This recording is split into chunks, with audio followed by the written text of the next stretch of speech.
Hi there, everyone. Thank you for joining us today. I'm Marche, the webinar director here at Advice Chaser. Before we introduce our guest and get started, I do need to do a little bit of legal housekeeping. Advice Chaser, the host of this webinar, is not a registered investment advisor. We cannot and do not give financial advice. Today's presentation is for educational purposes only and cannot be considered advice for any person's individual situation. Advice Chaser regularly hosts informative webinars, such as this one, featuring a variety of knowledgeable professionals, many of whom are licensed advisors. Any opinions, ideas, jokes, or principles expressed by presenters are their own, and however true, funny, or interesting, are not endorsed by Advice Chaser. Please do not act on the information you hear today without consulting a qualified financial professional. Well, we are thrilled to bring you today's educational presentation. Attendees are muted, but we do encourage you to ask questions using the chat box, and the presenter will answer those queries during or after the webinar presentation today as appropriate. In addition, if you ask a question in the chat box and we're not able to get to it, go ahead and leave your contact information as well. We are happy to reach out to you after today's event to make sure that question gets addressed. Again, we want this experience to be as educational as possible. Please don't hesitate to ask for clarification or expansion of the material. Well, I'd love to introduce you to our presenter today. Ellen Delop is an award-winning certified professional organizer and productivity consultant, and is recognized for her contributions in the industry and community. She has extensive experience in working with ADHD individuals and holds certificates of study in ADD and chronic disorganization, and is a member of the Institute for Challenging Disorganization. She works with families as a family manager coach. She is currently the past president of the National Association of Productivity and Organizing Professionals. She holds a bachelor's degree from Smith College and a master's degree in education from Boston College. Ellen's goal is to empower her clients by making a difference in their lives. And Ellen, we're so excited to have you back. I will tell you that to our attendees, we have already done several webinars with Ellen before, and we're really looking forward to talking about this really important topic, and I'm sure will be applicable even if you don't have a student. Absolutely. Well, thank you for hosting this, Marche. I'm so excited to be here with parents and families as we start the school year. This is a really important time getting set up for success. And we're going to talk about a lot of different areas today that are going to help you get organized, get prepared, get ready. But most especially, it's going to help you feel confident and help your student gain confidence for this year's school year. So thank you. So first of all, I want everyone to envision a really fresh start for their student. The last couple of years have been a rather bumpy ride, as we all know, for many different reasons. And for students and families with ADHD, this is even more so the case. There's a lot of anxiety going into the new year, like what will this be like? How successful will we be? And one of the most important things I want to stress during this fresh start is that your relationship within your family is the most important thing. School success is very important, and finding support through all the different professionals, as this series is all about finding professionals to help you do your best work as an individual and a family.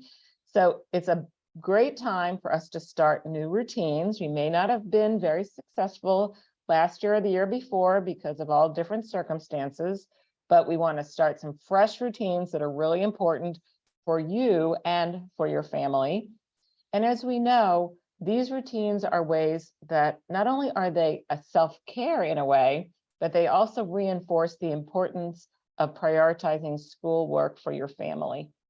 So as anything, we always want to be optimistic, but a bit realistic. You know, there's going to be some bumps along the way. Don't give up.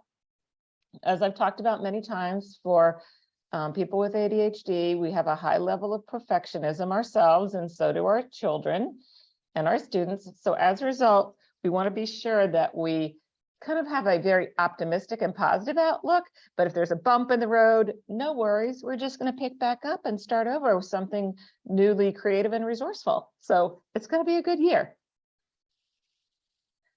So common challenges that our children with ADHD face have to do with executive function, organization, prioritization, and maintaining routines and organization. So let's talk just a minute about executive function. I'm sure you've heard it many times for what the challenge is that your student or you yourself, if you have ADHD also, might be facing. Some of those challenges that relate to school have to do with planning, like projects that are assigned now and are due in a few weeks. They might be to do with organizing. Exactly where are those notes that I need to study for this test? Where's the paperwork? The papers themselves are often a challenge, even with online schooling. Sometimes there are some papers that we need to keep up with. So we need to have a system that works for your student to keep up with those papers. It might be about emotional regulation. More and more, we're seeing that executive function and emotional regulation go hand in hand. And that's our resilience and our capability to face things that not only are difficult, they're social emotional difficulties, there might be academic difficulties. How do we face them with support and resilience?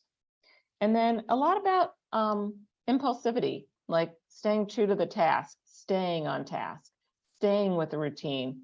And as we said, maintaining all of these pieces as we go through the school year. So these are very common for students. You know, typically when I meet with students in person or virtually, we're talking about their planner. We're talking about when is the homework due? Where was the homework? How did we know what the homework was? Turning things in on time, very frustrating for parents because not only was the homework finished, it didn't get turned in. Again, that's a function of the organization and also a matter of just the prioritization of getting that item turned in. So don't worry, there's lots of resources we're going to offer today that have to do with helping you with these common challenges. So one of the first things I like to think about is how routines make things easier. At the same time, routines might be the most difficult piece of what you're trying to accomplish in getting your student to school and being successful. And so I love that Marche shared with us this checklist of a pilot prepping for takeoff, because this is a lot about what routines do for you. They put you in the best situation for doing your best work. And so while sometimes we have a love-hate relationship with routines, we know they're really one of those things that really offer us less anxiety, because we know if we follow our checklist of routines, things are going to get done. They're going to get done in the right order. And even if they're not done perfectly, they're done well enough. We're going to feel really good about starting the day and ending the day with routines. So the routines that I want to talk about most importantly have to do with bedtime and morning, because a productive day actually starts the night before. So most important for you and your student is to get enough rest by having an adequate bedtime. And that's really hard to reinforce as parents. But again, go out of your way to have this conversation, get their buy-in, give some options to your students so that they know that they have the opportunity to participate in the conversation about bedtime, and set a bedtime for yourself as well, because parents need sleep too. The morning routines, I try to tell people, have as little to do in the morning as possible, because most of us are not morning people, right? No matter how hard, our chronotype is not necessarily the type of person that's a morning person. And a chronotype has to do with the type of day, the time of day that you do your best work. Some people are morning, some people are afternoon, some people are early evening, and some people are evening. So sometimes you have to tap into some extra resources to help you do the work you need to at the best time. But in our school district, school starts at 7:15, and that is a horrifying number to many parents, right? So we need to be remembering, do our best work the night before so we don't put too much responsibility in the morning. Having an after-school routine is really important, because your kids need the structure of knowing when is homework going to be done and how are we going to do it. So I typically suggest having a little break and have that be timed with a timer so that when the timer goes off, the break is over. And what is even better for students is to have two timers. One timer is the 5-minute warning. So we're about to start homework time. So that transition time is smoothed a little bit, and then going into homework time. And remember, homework time for students with ADHD needs a little, what I call warm up. So that's the Okay. organization and preparation time. So that's when we need to build a bigger team, is what I always say. So you as the parent may not have the easiest transition. So there might be others that you want to enlist in this responsibility.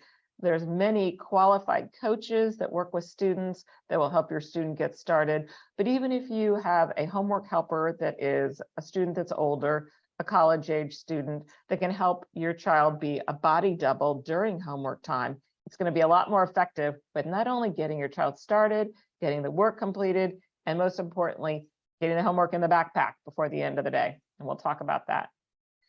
Now, exercise, healthy eating, and self-care are all really important routines for all of us, but most especially for people with ADHD. So everyone needs some time in the green space, I like to say. So that might be the transition that goes on in your family as homework time approaches, or it might be the end of the day. So you end homework time early enough so that you can get outside, have some running around, having some time where you're winding down and getting ready for bedtime as well. Healthy eating, there's lots of ways we can make healthy eating a priority now because there's so many online services that we can refer to that will help us get that food into our house, help us make those difficult decisions on what are we serving for dinner tonight, and even other professionals that are around us that make dinner. I look on Facebook all the time, and there's plenty of people that actually offer a meal service where there's a menu they post, and then it's a pickup service or a delivery service. Lots of ways that we can nourish our family without us being the ones doing the work.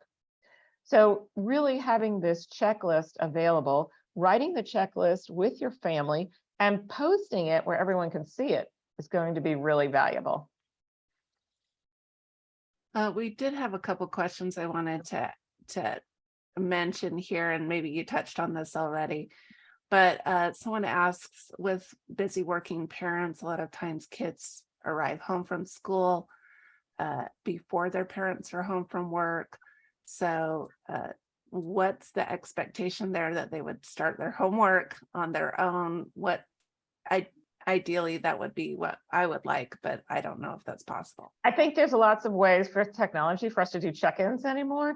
So yes, we could have them have that time for transition time where they have a little downtime, whatever that is, eat a snack, and then definitely have kids start homework earlier is better than later, even though they may not do their best effort, even if they're just sitting at the table, getting all their materials together. I agree, starting earlier. And if you have any flex time with your employer where you can go in a little earlier and come home a little earlier, things like that. But if there's, you can check in with FaceTime. There's lots of ways you can share your screens with your kids. So yes, starting earlier is much better, especially if your children are on medication, because we see a lot of times that the medication is wearing off as the end of the day approaches. All right, and then one more question that has to do with this. This is kind of an overwhelming list. So which would you say is the maybe one or two most important to nail down before school starts? I'm saying bedtime, because that's the number one thing that's going to have the biggest impact. I agree. Start small. If you have not been having any kind of checklist, start with just one thing. Let's be, again, realistically optimistic about what we can accomplish in the next few weeks. And I know right now, lots of parents are trying to get their kids into bed earlier because they've been going to bed much later since it's summertime. So I would say work on one thing until you feel really solidly accomplished on that, and then move on to another thing. Thank you. Okay, let's go ahead and move on to planners. So planners are our roadmap as adults and for our students. And it's really important for everyone to have a planner in your family, and you as the parents are modeling that. So there's several kinds of planners. Most of the kids don't like the paper planners, but I'm a big fan of them because they still learn more from writing things down and seeing them. You can gather all the dates ahead of time. We all have the school calendars out now, so we know when it's going to be the first set of holidays. So being sure that you're writing in your planner, your students know where to write and how to write. This is definitely a learned skill. They have all been trained in elementary school. That's very much a part of the curriculum. But as they move into middle and high school, they tend to think, I don't really need this. I can remember that. No, they cannot remember that. We cannot remember that. So we want to think about preloading. I call it front loading up front, all these vacation days. And then once the information comes from school, help your child by sitting with them. You load it into your planner, they load it into their planner, what the responsibilities, activities that are coming up. It's really important for all of us to have deadlines. And so as a result, writing in when something is due is not necessarily enough for your student to be able to initiate, to get started, to do that work. So you also want to be helping your student work backwards, and so that they know, when am I starting the work? When am I working on the work? And when am I finishing the work? And you want to have that finish before the real deadline. So these activating with deadlines and writing these things down, and in the adult world, we'd call them time blocks. But this way your student realizes how to make things more manageable in chunks, also how to get started on their work and to get finished a little bit early, because things always tend to take longer than we think. Now, the beauty of a digital planner is everybody can load up information simultaneously and see it. So if your family chooses to go the Google Calendar route or Cozy, there's lots of online calendars now that are shareable by devices. That's a good thing too. Just remember that some of us really need to see things to remember them. So you might need to print out those digital planners and post them in a place that your family sees things all the time, by the refrigerator. And then you just want to also have a family calendar. So these are the things that you as a family are communicating on and working on together. So we just went through vacation times, so hopefully they were on your family calendars. We want to know what's coming up next for vacation, right? And then we also want to know about any other family responsibilities we're having. Let's say we decide to have a garage sale because we decluttered our house. When would that be? That needs to be on the family calendar. What other fun activities are coming up? When are some of the family visiting you? Things like this. So the family calendar is really helpful for keeping everybody informed about family activities that are coming up. So your kids really need a space to do their schoolwork, and it's really important to be having a dedicated space and knowing how your student works best, but also having a little impact on the space they choose. I think when we were all growing up, we all thought we should have a desk in our bedrooms so that we would do our work. Well, that is not the optimal space for students with ADHD. It's very distracting in their bedrooms, and also it's easy to get off track with lots of other online distractions. So some options that I offer are the family dining room, which some families have dining rooms and some don't.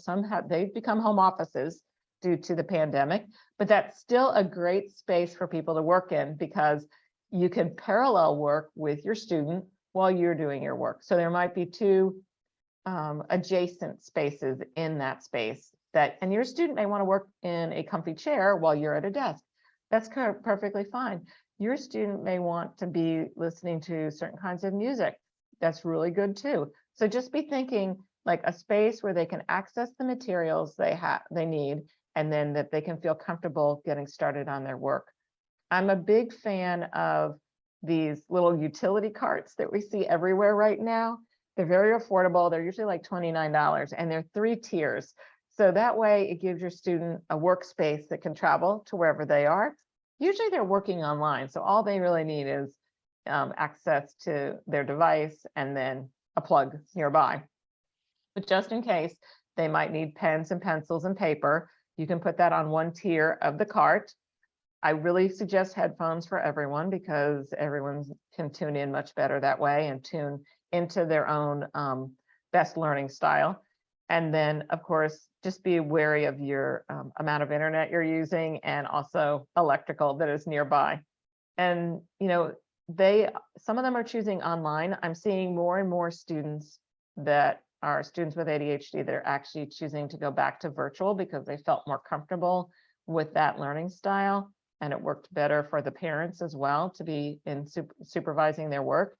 I was talking with a parent yesterday. There's lots of options that are available now. So just be remembering those kids are going to be on Zoom. So they do need a good background, a place for their virtual meetings. Can you talk a little bit about multiple spaces? I know we had talked about that before we started the webinar. Yes, so really your children are highly stimulated by a little bit of variety, but not a ton of variety. So when you have multiple spaces set up in your home for homework, it's actually a little bit more interesting to them to get started in the homework. So, one space might be the dining room. You might have an outdoor hammock that they can have internet connectivity. You just want to be able to view wherever their work is being done so that you can see that they're staying on track. So dining room and kitchen, dining room and auxiliary family room. So having at least 2 spaces for your child to work is going to be optimal. Thank you. So there's a few other spaces that you as a parent will really help the school year get off and continue on a great start. One of them is the common charging spot.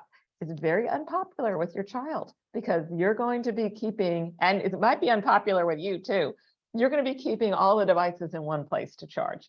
And that is usually in the kitchen is what I find. Some people have that in their home office as well. The beauty of the common charging spot is, number one, everyone gets a good night's rest, which is really important for everyone. Number two, it's easy for you to locate your device when you're ready to take off for the day, and so is your student. And for the third reason, your device is completely charged when you're ready to use it. So that common charging space is often accompanied by a multiple charging station, which there's tons of them on Amazon. Just pick the number of devices you have and the way you want to use the charging station. So that's one thing. And then the other thing is this family landing strip or mudroom. And I love this picture that Marche chose for us because it has everything that I would want in there. It has hooks. So what's going to happen, this is going to become a very cluttered space, but that's okay because this is where you find everything when you take off to go to school. So whatever bags your kids have, because I'm hoping your kids are also involved in after school activities that have to do with athletics or, chess club, any kind of club they want to be in, there should be a bag for that club. So all the gear is contained in that bag. Their backpack goes here. And like I mentioned earlier, homework is not complete until the backpack is loaded and placed in this family landing strip. And then for you, it's where you bring your work bags and any other bags that you take back and forth. It's your gym bag, things like that. So also in this space is often where the shoes accumulate. So I like that Marche chose some drawers for us to throw those shoes in, but I see a lot shoes right in front of those drawers rather than in those drawers, but I like it. Another thing, Amazon packages coming in. I love that there's a flat place where those 2 pillars are, is where our Amazon landing strip is. Things come, things go. So this is for everyone in the family to use well, to be able to not only coordinate activities, but find stuff when you need it. And that's where this landing strip comes in super handy. It's funny because I'm thinking, oh, I don't have one, but then I realize, oh, we do have hooks on the wall and we have a bench underneath. And so I guess we default have one. So interesting that maybe people might already have something. Maybe they need to consolidate where other things are put. Exactly. And one other thing about that space is you can make your own, just like Marche just said. You can buy a bench that has a spot for shoes underneath. You can put command hooks on the wall right there. So you can be very creative about how to, and there's lots of companies that sell these type of landing strips that you can assemble in your own home too. So yeah. All right, moving on. And I have to say, this is probably the most most requested thing about how to manage paper because it's the bane of most people's existence. Oh, totally. Because the kids, elementary school kids, at the end of every week come home with this giant packet of what they've done all week. And you're like, whoa, what do I do with this stuff? So if you're the receiver of those packets, I just want to tell you, in your family command center, which is like your paperwork station, that is a great place to have one basket per kid to collect all the stuff that comes from school. Because right now you just need a collection point for that. And then after about 2 or 3 weeks, when your basket is full, you want to sift through that and see what's most precious to keep or what's most important to keep. For your kid, there's lots of ways we can manage their paper. And one of the things I find is we are a little too regimented. Everyone thinks we should have a binder for every subject. And that's kind of a recipe for disaster because one binder gets lost and that is a real problem. So if you can just have one 2-inch binder that consolidates all the subjects with what I call a slash pocket. So we're familiar with these pockets. They have an angle to the opening and they have a tab on the side. Those are really helpful because kids don't have to hole punch. There's a slot. Again, we're thinking one step is all that they need to do. Really two. They got to open the notebook and they got to slip the paper in. And then on the tab is a label with the subject in the subjects are in order of the day. So be thinking about these single notebooks consolidate everything. So it's easier for everyone to keep up with the notebook and keep up with the material. Another option is this accordion file, which they come with 7 or 13 slots. Same concept, one place to put everything. I usually do have a homework folder or a homework slot so that there's only one place to look for homework too. Kids often can't find their homework because it's all over the place. And just thinking of file box for papers that are the best way for you to handle things too. So that's really good. The accountability, one of the things I find for kids is this, people with ADHD often need a higher level of accountability because that level of accountability makes things happen. It's kind of like deadlines. So with accountability, you want to think of it as loving accountability. This isn't nagging. This isn't shaming. This is supporting. That's a really important part of your relationship with your child, as well as their being successful. So there's a lot of coaching models that come to account with accountability, giving people buy-in so that they can not only know that they are responsible for doing the work, that you're not doing the work for them, but also that they can learn from any experiences they're having. So that's why we need to have these check-in times. And the check-in times can look like a lot of different things. For parents, I suggest you have a daily check-in time. That is not the question, do you have homework? That will never be a question again, because yes, they have homework. Did they do it at home or did they do it at school? But the question is, let's look at your planner and see what's written in there. So that way, you know, oh, let's talk a little bit about each subject. And that also spurs your student on to remember, hey, I didn't finish that math worksheet in school and I do need to turn it in tomorrow.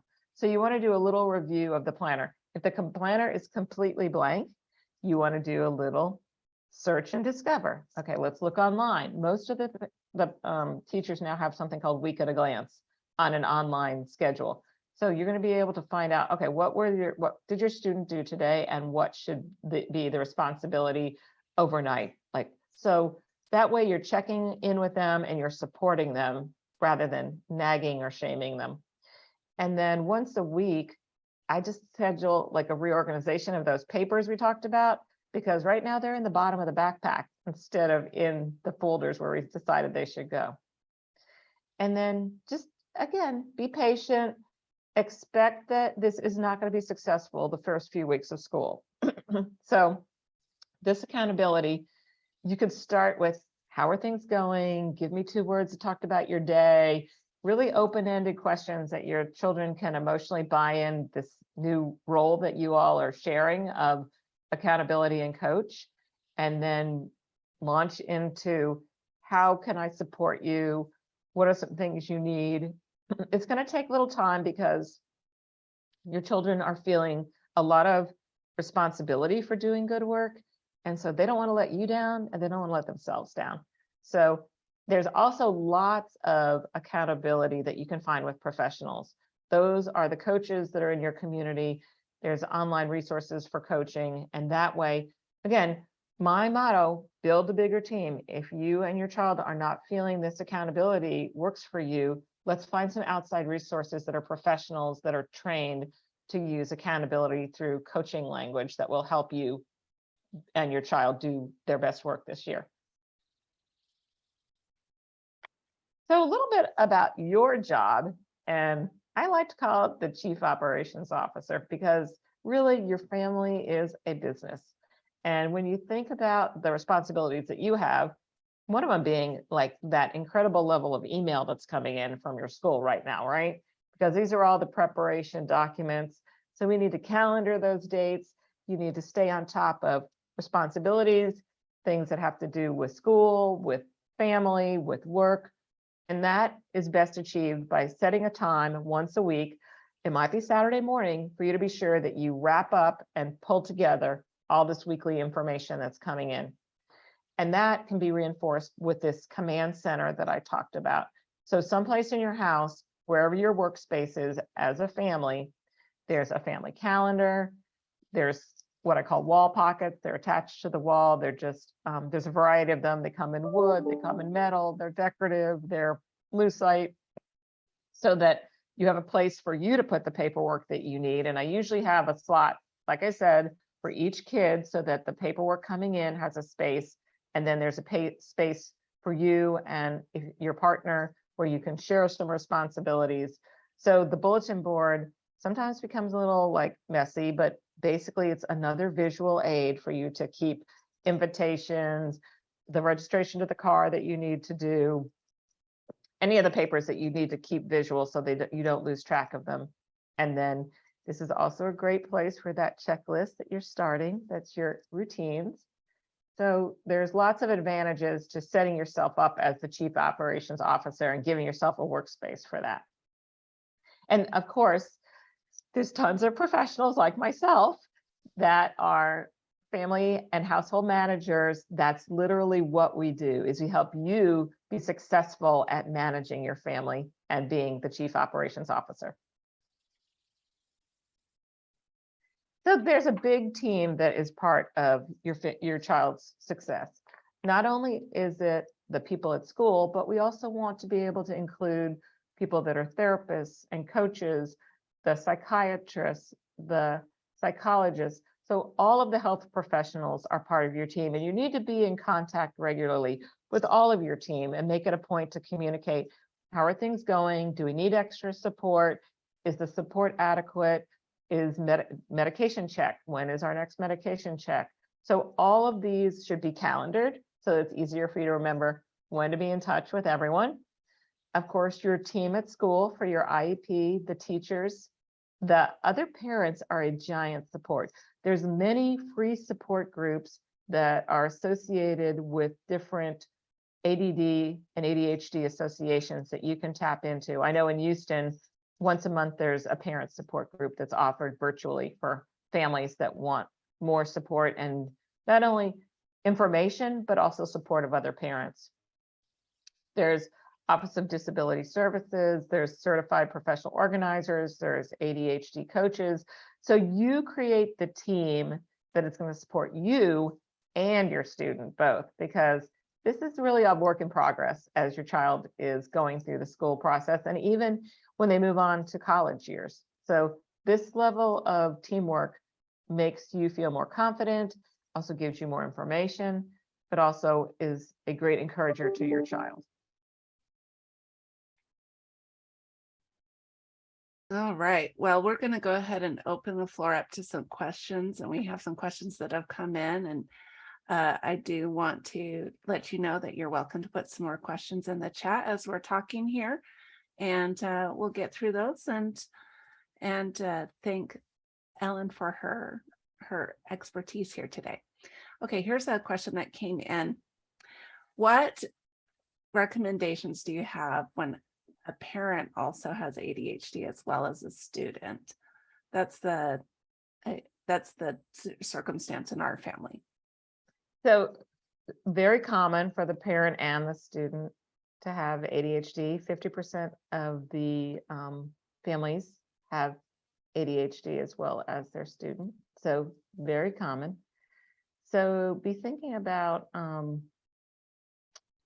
as your, I'm sorry, can you say that one more time? They just wanted to know some general tips about dealing with a parent who may not, who may struggle with the same issues their child is struggling with. And so maybe some of the tips as far as how to handle that. So if the parent is struggling, I'm sorry, thank you so much for rephrasing the question. If the parent is struggling first, I say take care of yourself first. And I'll tell you why, because it goes back to my adage of put your own oxygen mask on first. So your self-care is very important as well as your students. So if that means that you need to build your own bigger team first, that's very important. So that own bigger team means that you are taking care of yourself with self-care, but you're also deciding about if you should be on medication, setting a good bedtime for yourself. If it's an organizational challenge, like there's too much stuff in my house, I need to declutter, finding a professional to help you declutter so you can maximize your time that you're spent doing that kind of work. So always taking care of yourself first, and then your child is going to see you as the model, as in all cases. So then you're going to be able to not only distill down what's the most important priority for that child to start with, then go on to being their advocate and getting the their needs met. So, but I always say in the first case, everybody needs a good bedtime. So, All right. Well, we had some questions about using a calendar. So I know that you said that paper calendar works for a lot of people. I lose paper all the time, so paper calendars are not good for me. Can you recommend recommend a solution when digital is really the way to go for the family? so the rules are really the same for digital and paper. I think the easiest one to use is either Outlook or Google because they're native to our phones. So they're very easy to use. And what I find is, and maybe Marcia, you might have some advice on this too, is the hard part is not putting the things in the calendar, is looking at the calendar every day. So once the things are in, you need to set a reminder for yourself to go back and look in the evening so you can see what's coming the next day so you're not surprised. And in the morning so you know what your day consists of so that you can be sure you stay on track. How do you remember to look at your calendar? Oops, you're on mute. Of course. Yeah, just personally, what I've found that works well for me is that I actually have an app on my phone that it's on the front screen. So whenever I see, I will check my phone for the time, my calendar's right there. Oh, wonderful. That's So great. it's an agenda item. I can see all those agenda That items. would be great. So then you don't even have to go into your calendar. It's automatically there. That's No, great. I think a lot of people, check their calendar at work pretty Mhm. often. So maybe integrate that with that. I actually have a lot of people that have reminders too. And Mm, reminders need to be super specific, like what the next action is, not something too general so that it's not necessarily a task, but it's an activity that's the reminder. And then in the activity is listed what the task is. So a lot of people use their planner, their phone planner for different like work tasks as well as what do you call it? Appointments. So yeah. mhm. Okay, this is a good question. What if what works for you, so for example, you're an evening person, doesn't work well for your student, so perhaps they're more of a morning person. So What's the if best way to handle that chronological differences? Yep. Your chronotypes do not match in your family. Yes, exactly. So I think that's really hard because when you're not at your best, it's hard to help your student, right? But what I would say is see if there's a automated way that you can help your students. So you have a little assist. So those are the things like reminders or another popular, let's build a bigger team. Let's get someone who's much more on the same time zone as your student is so they can help them more.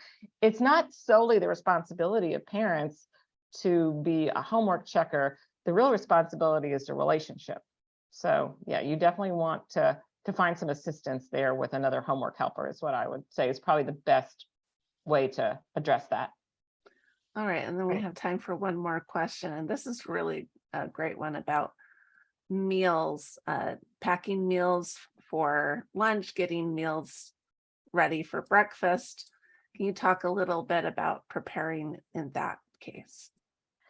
So I think there's so many ways for us to get dinner done anymore, but what I recommend is do it the night before and just get buy-in from your student so that they are in the kitchen with you. This isn't just your responsibility again. So they're partnering with you. Be sure that you have things that can go to school with them that they can fill. And then with meals, I'm just suggesting people, there's lots of ways to do this, but the simplest way is the meal grid. Like you and your family come together and what are 10 things that everybody will eat? And if there's not 10 things, are there 5 things that everyone will eat? So then we just have this rotation for a 2 or 3 week period of Monday night's Italian, Tuesday night's breakfast for dinner, Wednesday night is Mexican. And then you double recipes. So every time you make Mexican, you make twice as much of the tacos. So they can take tacos for lunch. So there's not so much, there's a lot of duplication, but there can be a slight variety. Like it could be taco salad, it could be a burrito, it could be lots of different things. So that way you don't spend as much time thinking about what to make. And then the mechanics of getting the food to your house, like this, like eases that process. Well, that's all the time we have for questions. And I do want to thank Ellen for being here again, for the organizations that have made this webinar possible today. Thank you so much. And look for our attendees, look for an email soon with a link to the replay of this event. And you're welcome to share that replay with your friends and family. Here at Advice Chaser, we're all about helping you find a financial advisor who's a great fit for your life and your financial questions. Our matching service is free to you, and every one of our advisor partners has committed to offer a free initial consultation to anyone we introduce them to. Find out more by going to advicechaser.com and clicking on the link to find an advisor. Once again, from Advice Chaser, thank you so much for coming, and we will see you at another webinar soon. Goodbye, everyone.